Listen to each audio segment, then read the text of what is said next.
Donc bonjour à toutes et à tous, nous voici au démarrage du Bimbia Tour de France avec notre première étape qui nous fait nous retrouver ici, sur Paris, en compagnie de Madame Chantal Épée et de Monsieur Alain Kenfack. Et avant de commencer cette causerie spéciale, je vais donner la parole à Alain Kenfack pour nous expliquer un peu plus ce qui nous attend aujourd'hui. Bonjour et bienvenue à Paris pour ceux qui arrivent à Paris. Et c'est un plaisir pour moi de démarrer ce Bimbia Tour. Qu'est-ce que c'est le Bimbia Tour? Le Bimbia Tour, en fait, c'est un projet initié par l'association Valeurs d'Afrique. Valeurs d'Afrique qui, cette année, fête ses 20 ans. 20 ans de solidarité internationale, 20 ans d'échanges culturels et 20 ans de découverte aussi. Et pour ces 20 ans, nous avons voulu marquer le coup en parlant d'un village particulier, d'un site particulier qui est celui de Bimbia. Bimbia est situé au sud-ouest du Cameroun. Il ne parle pas beaucoup de personnes, mais on se rend compte que tout récemment, on a découvert sur ce site des vestiges historiques, des vestiges de l'histoire. Malheureusement, une triste histoire, celle de la traite négrière. Il serait, selon toute vraisemblance, selon des études très avancées aujourd'hui, avéré que Bimbia aurait joué un rôle prédominant dans la traite négrière. Très peu de personnes le savent. Et Valeurs d'Afrique souhaite contribuer à faire connaître ce site, afin qu'on puisse faire de l'histoire un levier pour la réconciliation. Un levier de la réconciliation entre les peuples, un levier de la réconciliation entre les histoires. Et c'est un peu cette mission que Valeurs d'Afrique s'est assignée en créant ce Bimbia Tour qui va effectivement parcourir plusieurs étapes en France. Et en fait, ça a commencé déjà auparavant aux États-Unis, mais on ne va pas revenir là-dessus. Le Bimbia Tour, tel qu'il est conçu cette fois-ci, il va d'abord s'adresser au peuple français de tout horizon, de toute origine. Et c'est l'objectif de cette causerie qui démarre aujourd'hui. Et je remercie Chantal d'ouvrir cette causerie parce qu'on a eu des échanges et Chantal, on s'est rendu compte qu'il y avait des atomes, il y avait des connexions de très loin qui faisaient que ça devait être par elle que cela devait commencer. Et puis, si on parle de Bimbia, on parle des Sawa et puis j'entends les Sawa. Donc, c'est vraiment la personne vraiment indiquée pour démarrer ce Bimbia Tour. Merci et très belle transition. Donc nous arrivons à notre invitée principale du jour, donc Madame Chantal Épée. Madame Chantal Épée, je vais vous décrire en tant qu'être écrivain, particulièrement des poèmes. On vous connaît notamment pour 2 recueils. Si je me trompe, je parle vraiment sous votre contrôle, vous m'arrêtez. Mais je me suis procuré Alm Africa, ou en tout cas des extraits via PDF, qui est publié aux éditions Diaspora Noire. Donc sur Alm Africa, juste pour vous dépeindre un peu dans ce magnifique décor naturel avec votre magnifique tenue, j'ai repéré des phrases en fait qui m'ont parlé. Et vous rencontrer aujourd'hui est un honneur. Donc je vais partager avec le public, les téléspectateurs et téléspectatrices. Donc quand vous nous parlez d'Afrique, parce qu'en fait, on se rend compte que vous maniez, vous employez le verbe, mais toujours avec toute la musicalité des mots. Tout prend son sens, tout prend son essence. Et c'est vraiment là votre force et votre puissance. Donc pour parfaire cette causerie, Je me suis permise de retenir ces quelques mots, donc vous allez nous parler avant de pouvoir développer le sujet. Donc l'Afrique est dans mon souffle. Je suis son battement. Peu importe la distance, elle m'est tatouée au cœur. L'Afrique, terre aimée, la nuit est avancée. C'est d'elle que surgira l'aurore du nouveau jour. Chantal Épée, c'est à vous. Bonjour et merci pour cet accueil qui, je ne suis pas persuadée de le mériter. Vous savez, pour moi, je suis passeuse d'ailleurs. Je n'ai aucun orgueil par rapport à ce que j'écris, parce que c'est un talent qui m'a été donné. Il m'a été donné, j'ai été élue à la grâce de pouvoir guérir par les mots, de pouvoir apporter peut-être un chant d'espérance, un partage de mon humanité qui va entrer en résonance avec celle de l'autre. Et une passion radicale pour cette Afrique dans laquelle je suis née. Je n'ai pas choisi d'y naître, mais j'y suis née.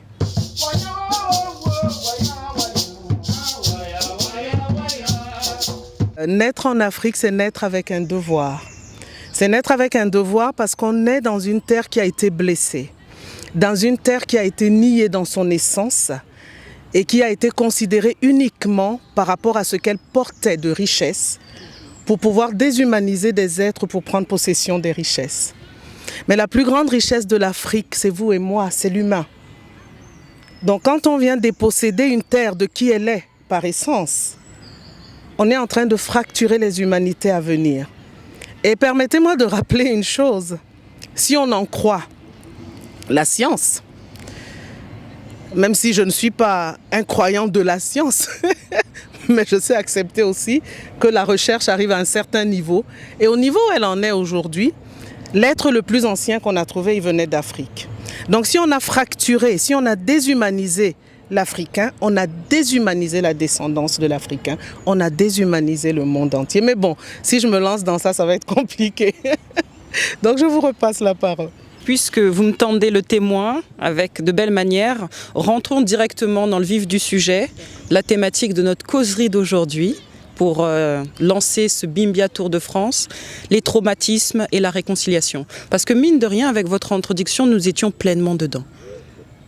Donc au niveau de ce traumatisme, vous étiez en train de l'expliquer, cette déshumanisation de l'être humain dans son entièreté, quelle que soit sa couleur de peau, son origine, celui qui a agressé, l'agresseur autant que la personne qui a été agressée ont été de part et d'autre déshumanisés. Et vous diriez même plus, l'agresseur en lui-même s'est plus déshumanisé par son acte que l'agressé. Nous en parlions un peu en off. Il y a dans la génétique des recherches qui se font, qui relient, parce qu'en fait c'est un travail sur la psychopathologie, sur la transmission des traumatismes de génération en génération. Quand on creuse un peu la psychogénéalogie, on se rend compte aussi que parfois, il y a des personnes, des générations de femmes qui, à certaines dates, ont des problèmes, mais elles ne savent pas pourquoi. Et en remontant, on se rend compte qu'il y a un traumatisme antérieur quand on fait... Bon, parce que dans la psychogénéalogie, en général, on peut remonter quand même 3-4 générations. Si moi, on me dit de remonter jusqu'à Lucie, j'aurais du mal, vous voyez. Mais au moins, mais la psychogénéalogie nous apprend quand même quelque chose, c'est qu'on ne traumatise pas innocemment. Même dans le rapport à l'autre, quand j'insulte l'autre, j'envoie dans son être quelque chose qui pourrait le détruire. Mais moi, en insultant l'autre, je me dégrade moi-même. Parce que dès le moment où je ne respecte pas quelqu'un qui est colocataire en humanité comme moi, mais je ne me respecte pas moi-même, même si je me crois grand. Donc pour revenir à ce traumatisme-là, puisqu'il ne faut pas sortir du sujet, hein, Alain, pour revenir à ce traumatisme-là, je crois honnêtement que du fait de ces recherches scientifiques qui disent que même quand il y a une source de stress importante, il y a quelque chose. C'est pas que le gène ne se modifie pas, mais il prend une cicatrice qui se transmet. Donc ça veut dire quoi? Ça veut dire que quand je brutalise l'autre, c'est peut-être lui qui m'a fait quelque chose ou pas, mais je suis en train de brutaliser en plus des innocents qui vont naître. Parce que de mon action vont naître des traumatismes. Mais en le faisant, moi, l'agresseur, j'apporte aussi une brutalité vis-à-vis de moi-même. Dès le moment où je ne respecte pas un humain, je ne me respecte pas. On peut me dire dans tous les sens, je me mens à moi-même. Je pense que chaque fois que la dignité d'un humain est violée, c'est toute l'humanité qui est violée. Et c'est ce qui s'est passé. Pour revenir à ce qu'on a appelé le commerce transatlantique, j'utilise ce mot avec cette expression avec beaucoup de... C'est que je n'arrive pas à trouver autre chose. Parce que honnêtement, je n'accepte pas ce mot. Parce que dès le moment où on dit commerce transatlantique, ça veut dire qu'on a intégré le fait que les humains faits esclaves étaient des marchandises. Et ça, je refuse. Je refuse. C'est devenu un commerce parce que des gens ont estimé qu'on devait en faire des marchandises. Mais moi, je refuse que ce soit des marchandises. Donc, pardonnez-moi, je n'ai pas encore trouvé l'expression. Peut-être que quelqu'un la trouvera et je pourrais l'emprunter. Oui, la déportation. La déportation transatlantique, le viol de l'Afrique, le viol des humanités, le viol des afrodescendants. Ça me parle plus que le commerce, puisque nous sommes des humains. Et quand on me dit des esclaves aussi, chaque fois que le mot esclave sort de ma bouche, je m'en veux. Parce que je dis non, ce n'étaient pas des esclaves. C'était des humains faits esclaves. Mais c'était des humains. Vous savez, chez moi, on ne parle pas de personnes en termes de racialisation, en tout cas à la base. On dit moto en Douala, on dit muntu et on dit bantou. C'est-à-dire on dit l'humain, on dit les humains. Et pour la petite histoire, vous savez que moi je ne suis pas née noire, je le suis devenue. Je suis devenue noire quand j'avais 12 ans et j'ai découvert l'histoire de Martin Luther King. J'ai découvert l'apartheid. J'étais juste un humain parmi des humains dans un endroit où tout le monde, on était juste des humains. Et là, j'ai réalisé qu'il y avait eu une création du noir qui en faisait une victime, qui en faisait un être à instrumentaliser, à interdire d'humanité. Moi, je suis un être humain. Il se trouve que j'ai ce phénotype-là, mais la race, elle est humaine.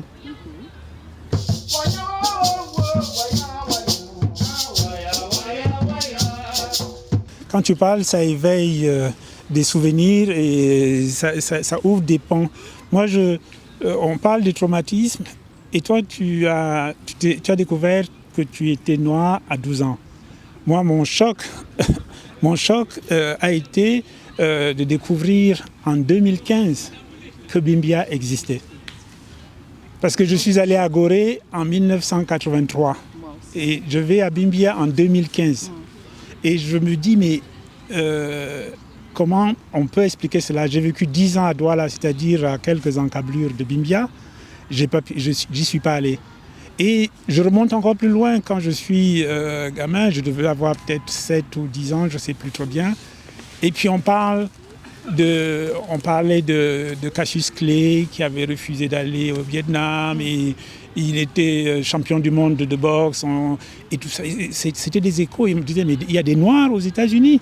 Il y a des Noirs aux États-Unis. Et mon père me disait, oui, mais il y a des Noirs aux États-Unis. Ils sont partis d'Afrique. On a trié les meilleurs. On a amené en Afrique. Et donc, du coup, on a amené.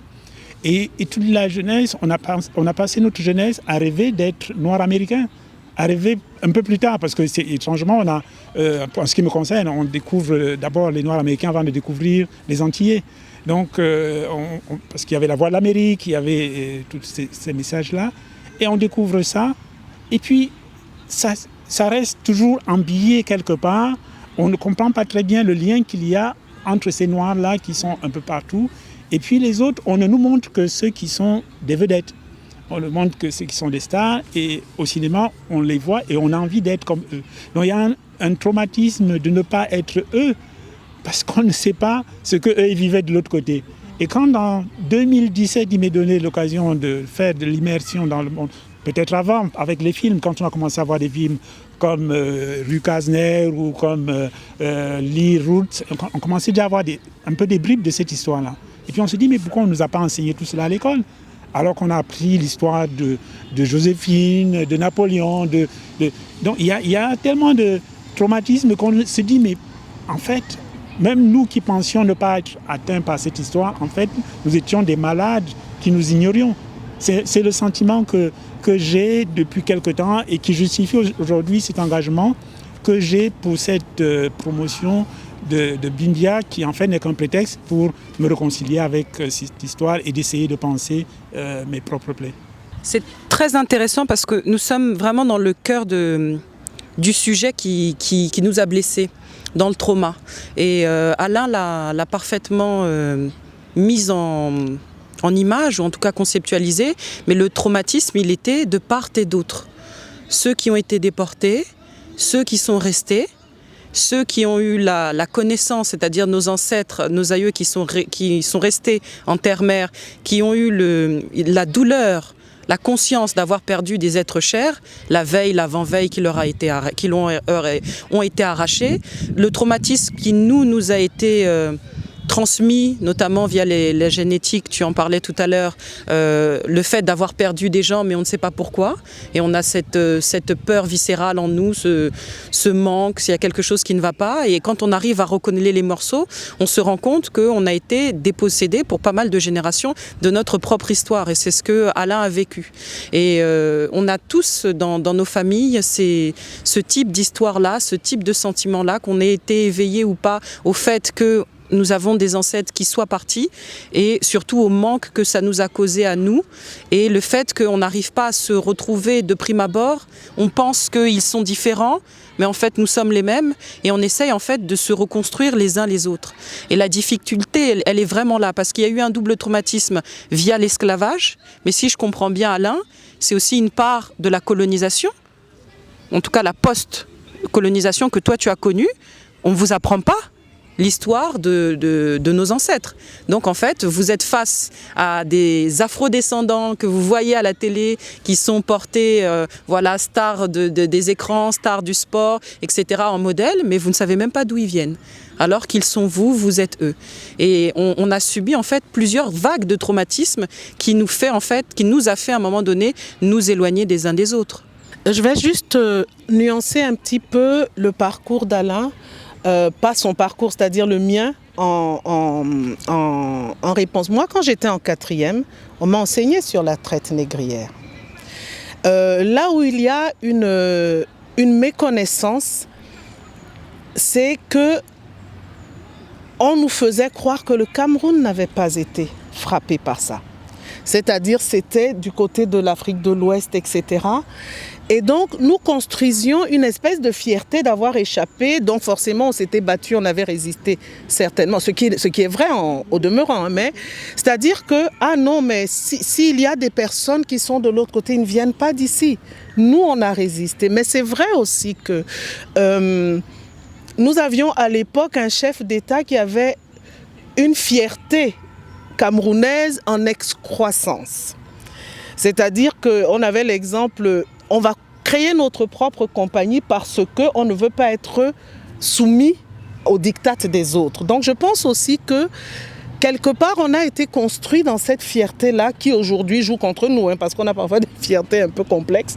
Mais voilà, donc je me dis, en fait je ne savais pas, moi je découvre Bimbia, je tombe des nues en fait. Mais je ne tombe pas des nues en me disant que, mais mince, nous on a été... Je me suis simplement dit, mais c'est pas possible. Il y a un trou dans mon histoire et je ne le savais pas.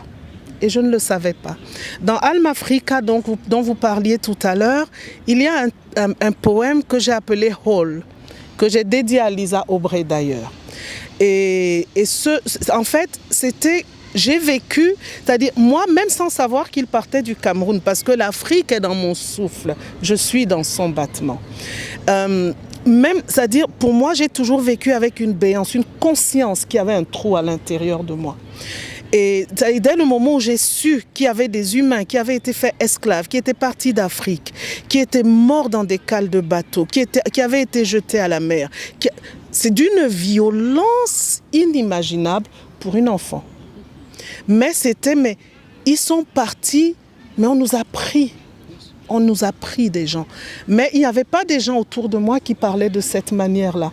Donc le trou a été silencieux jusqu'à ce que le poème émerge. Et j'ai pu faire un lien avec la blessure qui était là. Mais je pense que cette blessure n'était pas uniquement la mienne. C'est une blessure global, mais il y a aussi parfois la négation de la blessure parce qu'on ne sait pas comment l'assumer, on ne sait pas comment faire avec. Et il y a aussi le fait que nos existences, quand je dis nos existences, c'est-à-dire en tant qu'Africains et Afro-descendants, mais je parle de l'Afrique, nos existences ont été quelque part créées par le regard de l'autre qui nous définissait d'une certaine manière. Et donc il y a aussi eu quelque part une espèce d'aspiration à plaire à cet autre pour s'élever dans une humanité qu'il nous proposait supérieure, pour ceux qui avaient intégré ça. Et je parle vraiment d'un nous global. Hein. Donc je pense que dans cette chose-là, le fait vraiment, c'est un tel magma, cette chose qui est survenue à l'humain a fracassé l'humanité de manière terrible dans toutes les sphères de l'humanité.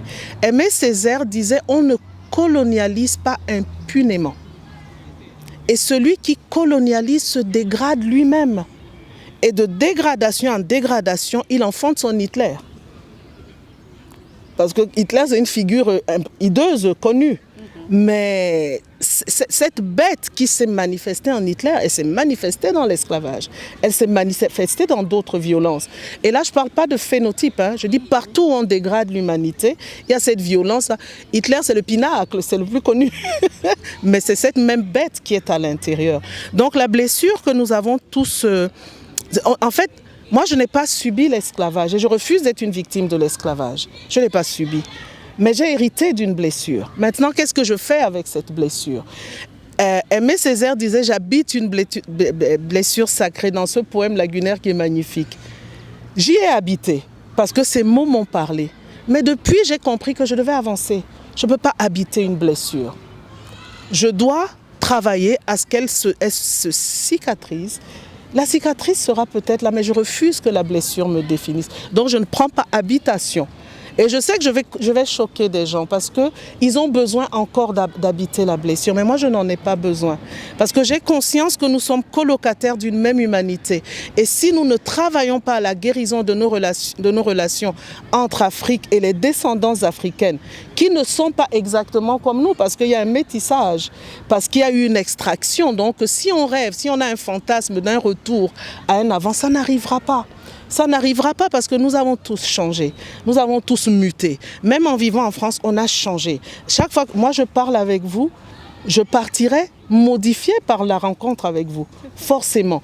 Donc les rencontres nous modifient, d'accord? Donc ça c'est en fait, il n'y a pas il faudrait pas qu'on essaye d'imposer aux descendants d'Afrique une identité qui est la nôtre et qui n'est pas la leur, parce qu'ils ne sont pas africains, ils sont descendants d'Afrique. Après, ils peuvent décider d'être africains, mais on ne peut pas les réduire à l'africanité et puis vouloir faire violence à ceux qui ne se reconnaissent pas dans l'Afrique. D'autant que l'Afrique qu'on leur a présentée, c'est les gens qui meurent en Éthiopie.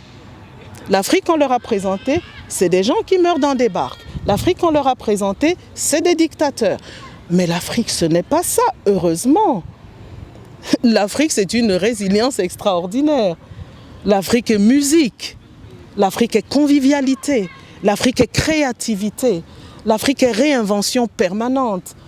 C'est un truc, bon après si je me lance, ça va être... Vous voyez, donc c'est ça aussi d'avoir conscience, moi en tout cas, et pardonne-moi si je suis dans un champ peut-être un peu différent, mais c'est de dire oui, la blessure, je l'ai, mais je ne peux pas vivre avec un trou dans le cœur, je refuse ça. Je dis qu'est-ce qui va faire, parce que ça me modifie. Mais je dois réinventer quelque chose parce qu'il y a des enfants qui viennent après nous et des petits-enfants qui viennent après nous. Qu'est-ce qu'on leur propose? Moi, je n'ai jamais appris que la colère enfante la paix. La colère, c'est la réaction normale à l'offense. Mais il faut la dépasser pour construire. Alors, qu'est-ce qu'on construit? C'est ma question. Je pense que c'est très intéressant ce que tu dis et tu ne te détaches pas de ma position puisque on est conscient qu'on l'a vécu, l'histoire, on la vit chacun selon, comme on a dit, selon l'écartement de son compas, mais aussi selon ses racines, selon son histoire, selon ses rencontres, selon ses passions, etc. Moi, j'ai des passions qui sont révélées peut-être tardivement, mais je me dis, il n'est jamais trop tard et j'essaye de rattraper le temps. Et je ne dis pas les choses aussi bien que toi, mais c'est bien parce que quand on échange, ça réveille. Et il est important, comme tu disais tout à l'heure, qu'on puisse comprendre que les blessures que nous avons, les blessures que nous portons souvent sans le savoir, on a certains ont l'occasion de les découvrir assez tôt et de commencer à les soigner assez tôt. D'autres sont capables d'être dans le déni. L'histoire qu'on raconte a été écrite par les vainqueurs. Et quelque part, nous avons, il faut qu'on arrive, il est important pour nous d'arriver à bien positionner les choses. Quand je me rappelle les paroles de ma grand-mère qui remontent à moi, qui me parle de ces déchirures-là. Je vois que les déchirures qu'elle a vécues, je les comprends maintenant simplement à la lecture, à la découverte de l'histoire. Quand elle me dit que la mer emporte les gens, quand je suis petit, je pense qu'elle a peur de la noyade. Elle a peur de la noyade. Et pendant longtemps, je me disais, mais nous sommes des peuples de l'intérieur des terres, comme on dit, des peuples des montagnes. Et on se disait, bon, on a peur de l'eau, forcément comme on a peur de l'inconnu, on a peur de l'eau. Mais je me suis rendu compte plus tard qu'en fait, il lui était remonté des histoires des gens qui avaient été emportés par la mer. Et on ne parlait pas de noyade, on parlait des gens qui étaient emportés dans des bateaux. Parce que quelques rescapés, certains qui arrivaient à s'échapper, qui rentraient dans les villages, disaient la mer les a emportés. Vous êtes parti à 10, pourquoi vous êtes revenu que tu es revenu seul? La mer a emporté les autres, il y en a qui sont morts. Donc, quand on a commencé à travailler avec le docteur Lisa Aubrey, on a interviewé un ancien et puis on lui disait, mais les autres disent que nos ancêtres ont vendu les leurs. Et puis ils ont dit, mais comment peut-on penser qu'un Africain vende son enfant? Parce que, comme tu disais, l'humanité, en Afrique, les parents, tous les enfants sont les leurs. Il n'y a pas de c'est mon enfant, c'est l'enfant de tel et c'est de tel. À l'origine, c'était comme cela. Et donc, il dit, mais comment vous pouvez penser que quelqu'un aurait pu vendre son enfant sciemment? Ça ne veut pas dire qu'il n'y a pas eu de collabo, mais ça veut tout simplement dire que de manière commune et globale, il y avait violence. Il y avait violence et il y avait brutalité. Et qu'eux, ils ont dû essayer d'épargner à ceux qui étaient restés le récit de cette violence et parfois même de subir et de garder en eux, d'étouffer en eux la honte de leur impuissance. Donc il y a tout cela qui vient en désordre bouleverser effectivement une histoire et souvent quand on découvre cela, on a besoin d'être très fort pour ne pas sombrer dans la violence et de pouvoir rester amour. Et c'est ça, je ne vais pas tout de suite lancer la transition, mais comment on en sort. Et c'est ça le chemin. J'aime beaucoup l'anecdote de la grand-mère parce que elle est le visage de la cicatrice qui se transmet. Parce que la cicatrice se transmet quand on raconte à un enfant quelque chose qui a causé la souffrance à sa mère, à son père, mais la mère c'est très particulier. L'enfant prend ce choc-là juste parce qu'il sait que maman a souffert. Donc il y a quelque chose aussi qui s'altère en lui, parce qu'il a conscience aussi de son impuissance à réparer ce que la mère a subi. Et parfois cet enfant-là, il va aller vers une identité de sauveur. Donc ça risque même de modifier le rapport à la mère parce qu'il la découvre fragilisée par quelque chose. Et donc la cicatrice se transmet et modifie la suite. Donc imaginez donc quand le trauma est continental. Et tu disais tout à l'heure, Alain, que cet ancien disait, mais comment peut-on penser que... Oui, bien sûr, il y a des gens qui l'ont fait. Mais il faut aussi contextualiser les choses. Les gens même qui ont vendu, comme ils disent, ils n'étaient pas dans la logique « je vais m'enrichir ». C'était aussi des personnes qui avaient reçu une injonction « ou c'est ton fils, ou tu me donnes quelqu'un ». C'est très violent à dire, mais quel parent se dirait, oh, par dignité et tout, ben non, je vais donner mon fils. C'est juste qu'on est face à un choix cornélien. Et vraiment, la personne qui vend, sauf des personnes qui ont fait passer l'argent au-dessus, et ça a forcément existé. Parce qu'il y a des pirates partout. Être noir n'est pas être pur. Et de noir, c'est déjà même pas un vrai mot. Donc, en fait, la personne qui se retrouve à transformer quelqu'un qui lui ressemble même phénotypiquement en marchandise, il ne peut pas ne pas être modifié. Et après, de violence en violence, il s'éloigne de sa conscience pour pouvoir survivre à son propre crime, même si le crime lui était imposé à l'avance. Ça, c'est aussi le côté un peu de romancière, hein, c'est-à-dire, dès le moment où je regarde, j'essaye toujours de comprendre les personnages. Et je me dis que c'est quand on est descendant de quelqu'un qui a été fait esclave, il y avait des rapts. Tout le monde n'était pas livré, hein. On entrait, on faisait des rapts. Il y avait des gens qui avaient des trucs qui crachaient le feu et d'autres qui avaient des lances. Bon, tu arrives avec ta lance, si ça rentre dans le bonhomme, il meurt. Mais à distance, il peut te tuer. C'était pas tellement équitable. Ce n'était pas un combat mano à mano. Parce que là, je pense qu'il n'aurait pas gagné. À mon avis, non, il n'aurait pas gagné.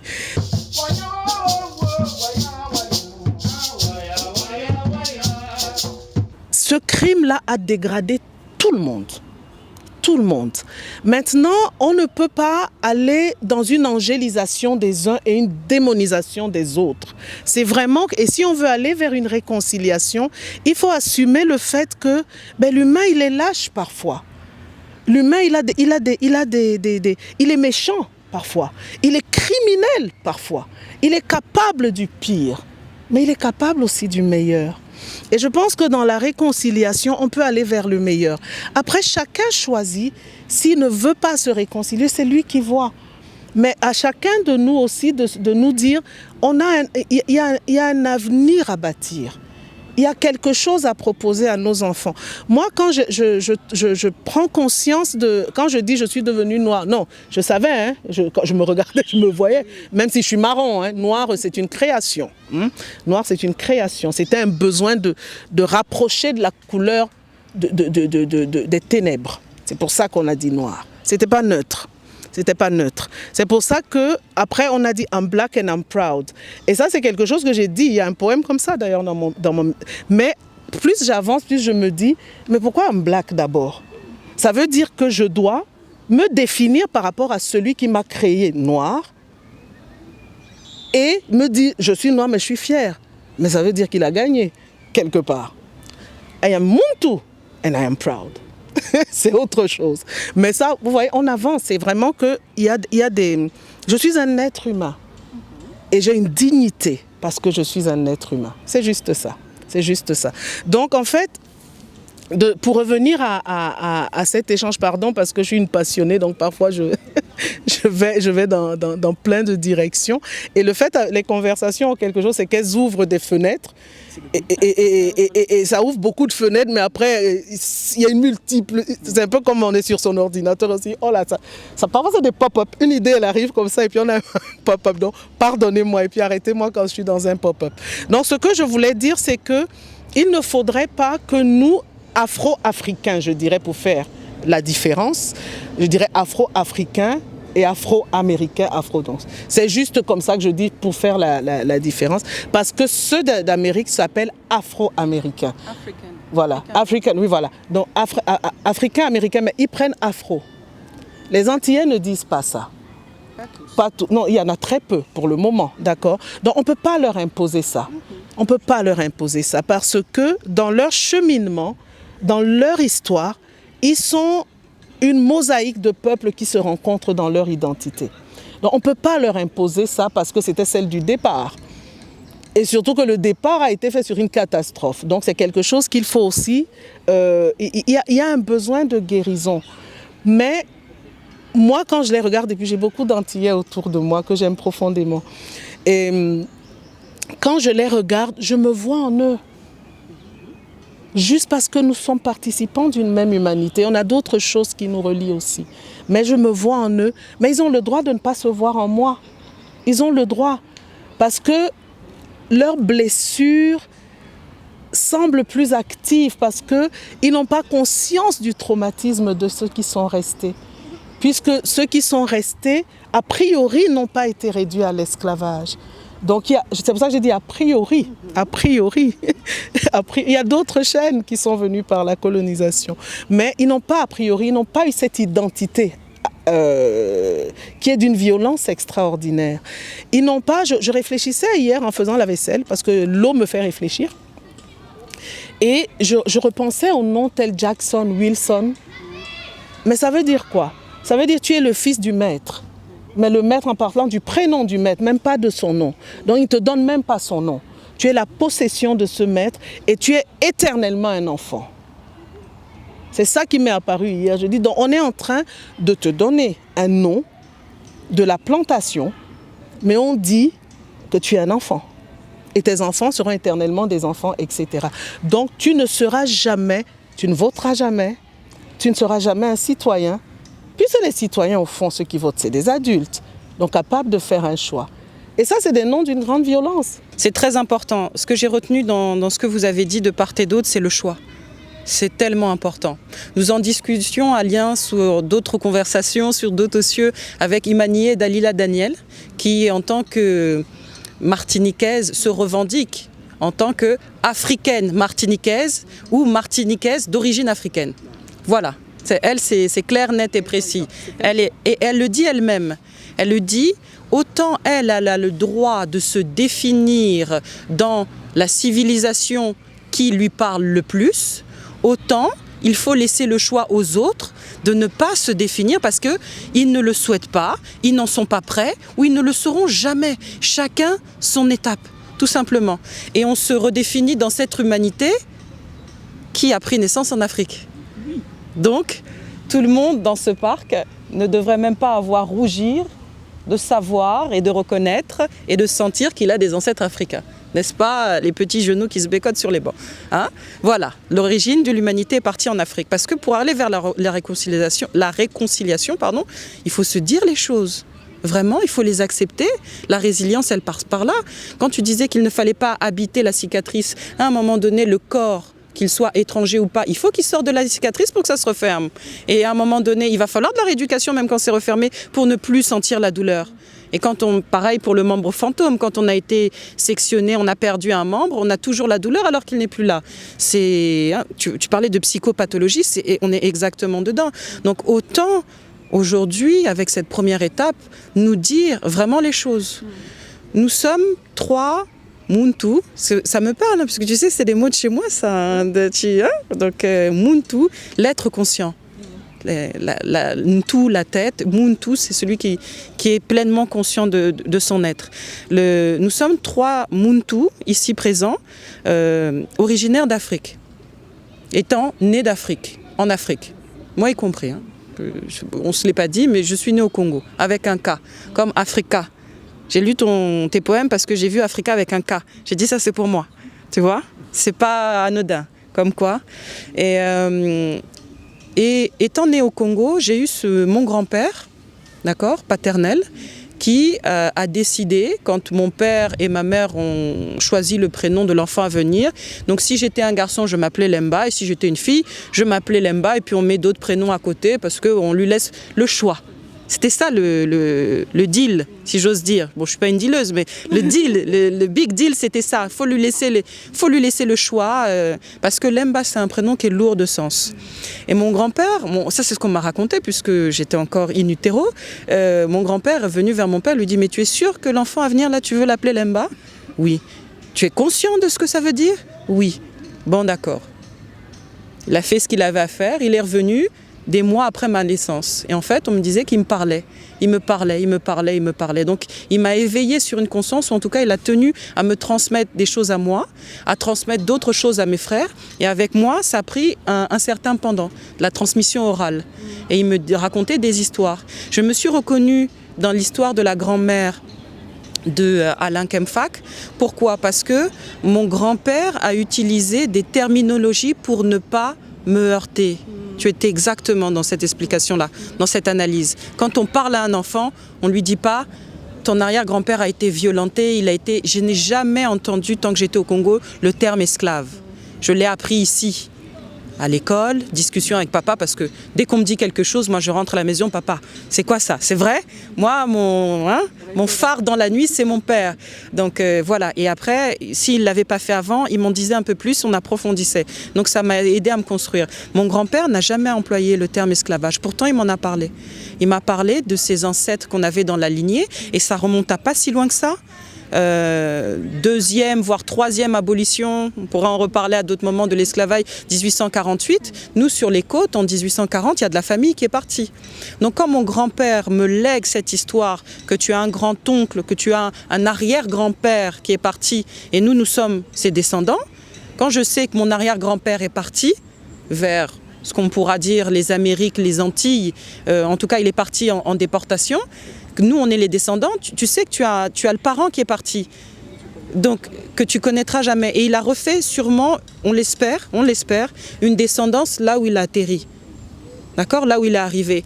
Mais comment tu veux que je renie cet arrière-grand-père alors que je descends directement de lui, et que moi, mon propre grand-père m'explique que depuis qu'il est parti, qu'il a quitté la terre-mère, nous le pleurons. Et en quoi sa disparition, sa perte de la sphère familiale a été un drame. Donc moi, j'ai eu cette conscience que nous avons été victimes également, ceux qui sont restés. Tu vois, on m'a transmis ça.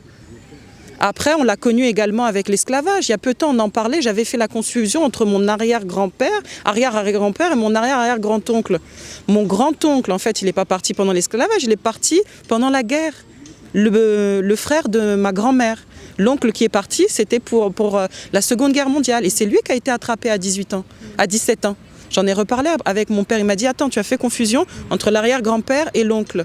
Donc en fait, ce qu'on avait déjà subi avec l'arrière-arrière-grand-père, les enfants sont maintenus par une petite sœur, une petite fille, une femme du village qui arrive à les prendre et à courir. Parce que quand ils arrivaient pour faire des rapts, vous fuyez. Les plus jeunes ont fui. Les grands ont été déportés. Et les plus jeunes ont survécu. Donc nous, on a continué, mais nos parents sont partis. Et ça, on l'a retrouvé avec un grand-oncle, donc le frère de ma grand-mère paternelle, qui, quand il part à 17 ans pour aller au travail, il faut que je recontextualise, ma grand-mère, mon grand-oncle et ma grande-tante sont orphelins. Très tôt, le papa et maman sont décédés. Donc, ils comptent que sur les trois. L'aîné, c'est mon grand-oncle qui a 17 ans au moment de ce drame-là. Ma grand-mère doit avoir 14 ou 15 ans, à tout casser. Et puis la petite dernière, elle ne dépassait pas les 12 ans. Mon arrière-grand-oncle est pris à 17 ans pour aller servir, pour être enrôlé. Il partait travailler. Hein. Il n'est pas parti par gaieté de cœur, je vais faire carrière dans l'infanterie française, je vais aller me battre ou quoi que ce soit. Non, il a été pris. On l'a pleuré. Et nous, on a été reliés à cette histoire parce que, quand bien même, avec la colonisation, le patriarcat a sévi au Congo, Brazzaville où je suis née, Mfoua, nous avons été rattachés au matriarcat parce que, du fait d'avoir perdu son frère aîné, ma grand-mère s'est entendue avec mon grand-père que mon père porte le nom de sa famille à elle. Donc on a respecté l'allié matriarcal. Et nous sommes les seuls à nous appeler Masengo, alors que tous mes cousins sont des Kininga. Tu vois ? Et moi, pour réconcilier avec cette histoire, j'ai appelé mon dernier enfant Kininga. Je lui ai donné le nom de famille de mon grand-père. Donc tu vois, on a eu cette conscience que nous avons été affectés. J'ai eu cette conscience toute petite que de l'autre côté de l'océan, tu as de la famille. Donc il fallait que je les cherche. Il fallait que je les trouve. J'ai retrouvé des Masengo. J'ai retrouvé des Masembo en Guadeloupe, en Martinique. Exact. Il y a des petites modulations, mais ça peut être la même racine, la même famille. Je les ai retrouvés. Et quand tu te rends compte que l'arrière-arrière-grand-père, il a été déporté vers 1840, de 1840 à maintenant, il y a 3 générations qui nous séparent. Ils se sont mélangés avec personne. Ils sont restés purs Congo. Parce que de l'autre côté, on les a craints. Comme ils étaient les derniers arrivés, parmi les derniers arrivés, Marie-France Massembo l'explique très bien. Lui, quand elle marche dans la rue, quand elle était adolescente, ah, Congo, Congo, et on changeait de trottoir. Eux, c'est des Congos, ça fait pas très longtemps qu'ils sont là, qu'ils sont arrivés, et on les a craints. Donc, elle a gardé cette filiation-là, elle a retrouvé, parce que bien sûr, il y a de l'ancestralité que l'on perd, même en 3 générations, mais il n'y a pas eu tant de mélange que ça. Et le brassage dont tu parlais, il existe entre les populations africaines. C'est-à-dire que des déportés Congo se sont retrouvés à faire des enfants, à se mettre en couple avec des déportés qui venaient de l'actuel Cameroun, du Dahomey, du Soudan ou d'ailleurs. Et en fait, ce brassage, il s'est fait aussi interne en Afrique. En particulier d'ailleurs, c'était celui-là. Donc voilà, et ça c'est important aussi de se remémorer. Donc quand nous sommes maintenant dans la réconciliation, l'histoire de qui a vendu qui a vendu quoi, est-ce qu'on peut rentrer un peu plus dans ce détail-là pour arriver à cette réconciliation? Comment on fait pour se réconcilier? Comment on se dit les choses? Dans quel modus operandi adopter pour pouvoir avoir des temps d'échange pour se dire les choses de manière apaisée? La question, elle est... Quand il s'agit de sujets aussi traumatiques, aussi important, il a besoin d'une parole chirurgicale. Et je ne suis pas certaine d'en avoir la compétence. Je vais juste essayer. Parce que j'ai énormément de respect pour la blessure de l'autre.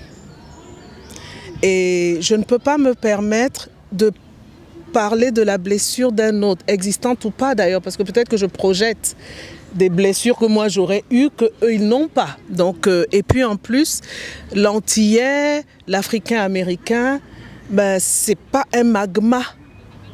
C'est qu'il y a des individualités. Et donc, il faut aussi intégrer cette chose-là. Maintenant, avant d'arriver à la réconciliation, il y a le dépassement du traumatisme qui est nécessaire. S'il n'y a pas un dépassement, s'il n'y a pas... comment je peux dire ça?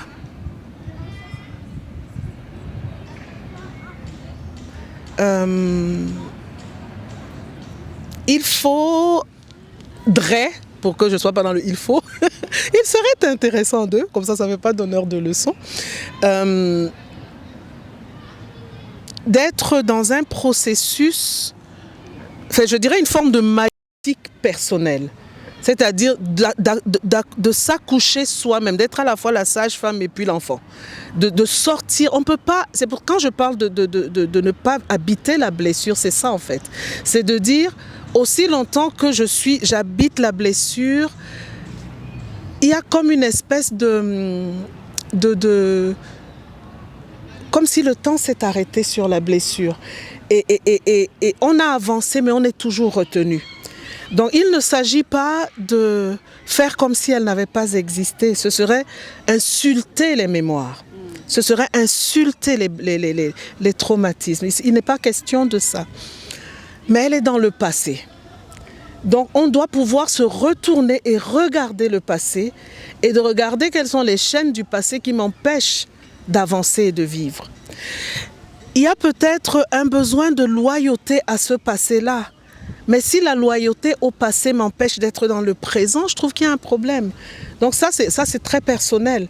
C'est comment est-ce que je fais pour avancer riche de cette histoire, riche de la force de ceux qui ont été emportés, qui ont été déportés, qui ont été pillés et qui sont demeurés des hommes dans une identité d'esclaves. De ceux qui ont pris le contrôle des bateaux à main nue parce qu'ils étaient avant tout des hommes et ils rappelaient qu'ils étaient des hommes. Et la peur de ces hommes-là les a fait jeter dans l'eau parce qu'ils avaient peur de l'humanité dans l'eau, parce que ça leur rappelait leurs crimes. Parce que s'ils étaient capables de se rebeller, ils étaient donc comme nous. Voilà. Donc, cette force-là, moi je dis honnêtement, quand j'ai découvert tardivement aussi l'existence des nègres marrons, des gens comme ça, où je me suis dit, mais il y avait de la résistance quand même. On ne m'avait pas dit ça. Donc ça aussi, c'est un moyen de relever la tête si on est courbé par une identité meurtrière.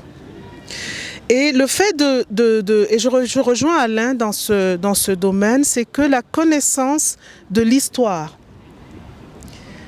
elle n'a pas vocation à nous pétrifier dans l'histoire, mais d'aller aussi dans l'histoire pour aller chercher des raisons de relever la tête. Pourquoi? Parce que tu disais que l'histoire a été racontée par les vainqueurs. Quand on parle du lion, etc., moi je trouve que le mot vainqueur est surfait. Donc je ne dirais pas ça. Je refuse. Par ceux qui se sont dit vainqueurs. Ils étaient vainqueurs de quoi? On n'était pas en guerre. Hein?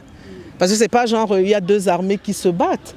C'est une violence qui vous tombe dessus et vous êtes dans un premier temps complètement tétanisé par ce qui vous survient. Il ne s'agit pas d'une guerre.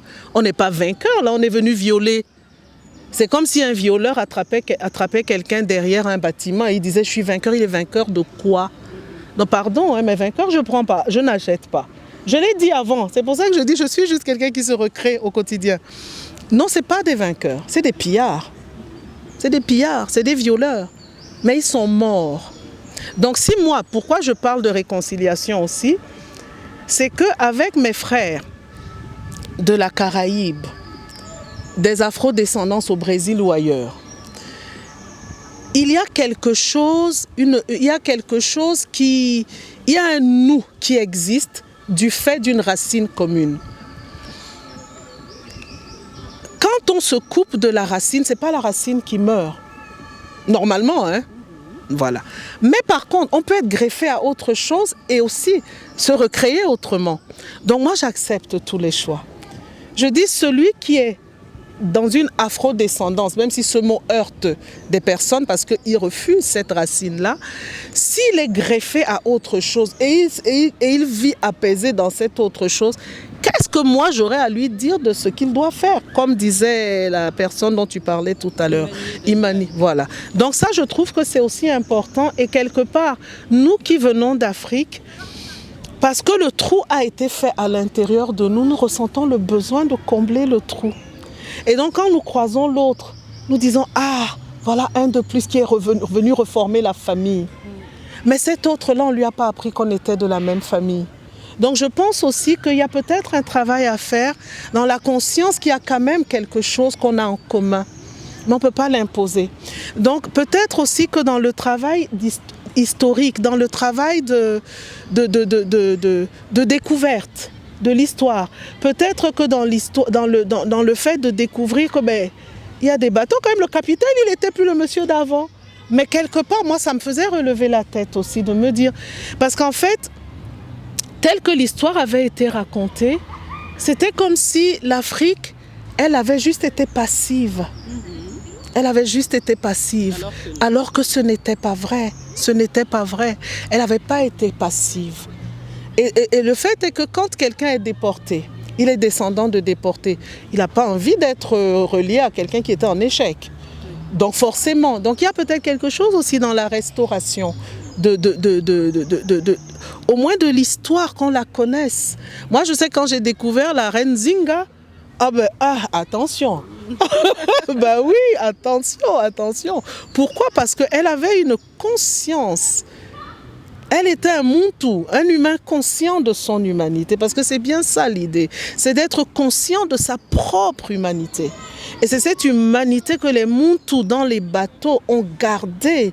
Quand moi je regardais l'histoire de Kunta Kinte, cette histoire qui a été transmise jusqu'à Alex Ali, je dis total respect, parce que ce monsieur qui était fils de roi, qui refusait de perdre la mémoire de qui il était, il a tout fait, on a coupé son pied, on a fait tout, il a transmis.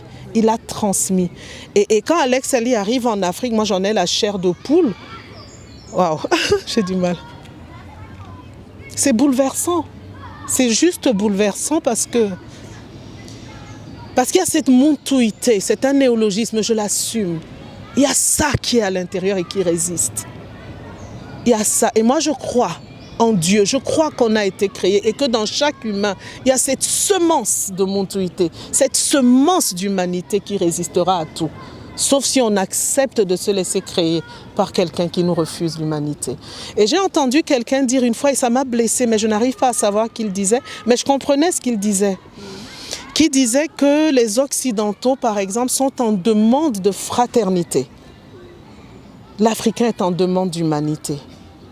C'est d'une violence, mais c'est hélas vrai pour beaucoup.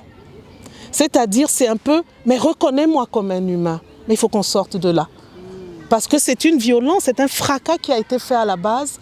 Et s'il n'a pas ce relèvement intérieur, ben il va être en demande d'humanité, comme si l'autre était son Dieu en fait. Et ça, il faut sortir de là. Donc la phrase, quand elle a été dite, je l'ai trouvée violente parce que vraie. Parce que quand on regarde, malheureusement, il y a encore de ça. Et ce n'est pas juste l'Africain d'Afrique. C'est pas juste lui. Parce que ce n'est pas, comment dire, quand on subit une telle brutalité, on est déstructuré. Et si on n'a pas été bâti dans cette conscience de ce que rien ne nous déniera notre humanité, les chaînes à mes pieds ne m'empêchent pas de voler par mon esprit. Moi, je suis assise là, vous savez, pour que je suis par la pensée. Même si je suis là. Mais si on n'a pas... Et ça, pour moi, c'est ça, quand j'ai créé Afro Diaspora Art, mais c'était aussi ça. C'était de transmettre à l'autre la capacité de déployer ses ailes. Et je trouve que la brutalité qui a été faite à travers la violence coloniale, visage esclavage ou autre, cette brutalité-là, elle donne un... Comment je peux dire ça? Il peut y avoir une telle force dans les enfants parce qu'ils seront forts de deux cultures. Parce qu'ils pourront déployer leurs ailes et monter encore plus haut s'ils vont s'enrichir aussi de ce qu'ils sont. Parce qu'ils vont pouvoir naviguer dans deux systèmes de pensée, de compréhension. Parce qu'ils vont pouvoir prendre ce qui est bon dans la culture. Moi, je parle notamment aux enfants de la deuxième, de la troisième génération qui ne sont pas ancrés dans l'Afrique. Donc, qui ont une Afrique fantasmée pour beaucoup. Parce que l'Afrique des vacances n'est pas l'Afrique, hein. C'est l'Afrique des vacances. Et donc, celui qui a l'Afrique des vacances, mais s'il a, il a des modèles, il découvre, son nom m'échappe. Toussaint l'ouverture, il découvre des gens comme ça. On lui a proposé d'admirer, bon, je ne vais pas le reciter parce que ça donnera l'impression que je lui en veux personnellement alors qu'il est mort. Enfin, choisissez n'importe quel héros, estampillé héros. Il y en a qui ont leur nom sur les grandes avenues de Douala. Je ne comprends pas, mais nous n'allons pas citer le monsieur, il est mort. Donc, si les seuls héros qu'on propose à l'Africain, ce sont des héros qui parlent avec mépris de l'Africain, comment il se construit? Comment il se construit? Comment il se construit? Donc, il y a aussi un devoir de proposer d'autres figures, de dire que dans la mosaïque des intelligences humaines, l'Afrique a joué sa partition. C'est de dire qu'aujourd'hui encore, l'Afrique joue sa partition. Je relisais le discours sur le colonialisme hier, en tout cas je le parcourais, et Césaire, il citait Renan et les autres, il citait des personnes et la violence qu'ils pouvaient... C'est juste terrifiant. Donc ça me ramène à une chose, c'est qu'à un moment, moi je disais le siècle des Lumières, c'était un siècle des ténèbres. J'ai revu un peu ma copie, parce que bon... C'était quand même des gens, ils n'ont pas fait que du bien, ok? Mais en fait, j'ai compris une chose, c'est que la lumière doit être séparée des ténèbres. Parce que la lumière, cette lumière-là porte en elle des ténèbres, il faut faire la séparation, il faut séparer. Il faut identifier ce qui est ténébreux dans ces lumières-là et faire la séparation.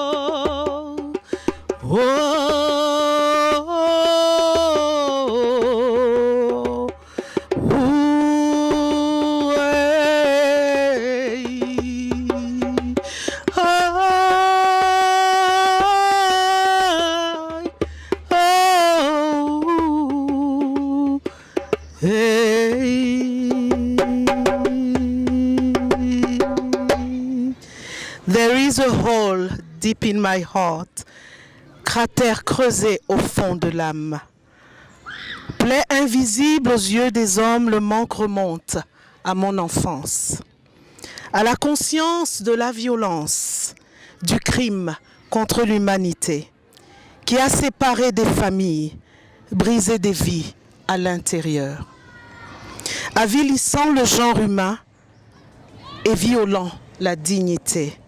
There is a hole in history. Des flots pour tombent des eaux frontières.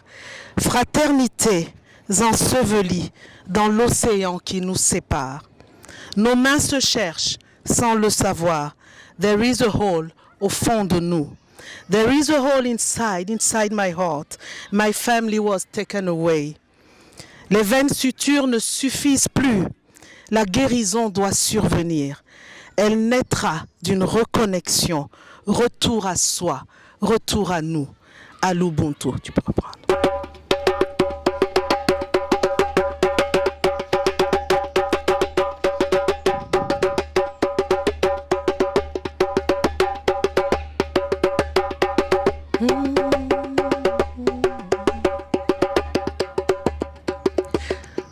Prosétique, poétique, poésie en mission, pour ramener du nous dans des jeux fracturés. Des particules de nous éclatées, fractionnées, dépossédées du lien à l'autre et à soi, sont à la dérive sur des flous déchaînés. Identité tronquée, dégradée, avilie, détestation de soi, accusation de l'autre et mépris du prochain. La mer est agitée. Le futur incertain, entravé dans sa marche, se gribouille à l'encre d'un passé composé de vie décomposée, de servitude mentale, de rage réprimée, de rêves comprimés dans une mémoire bastille.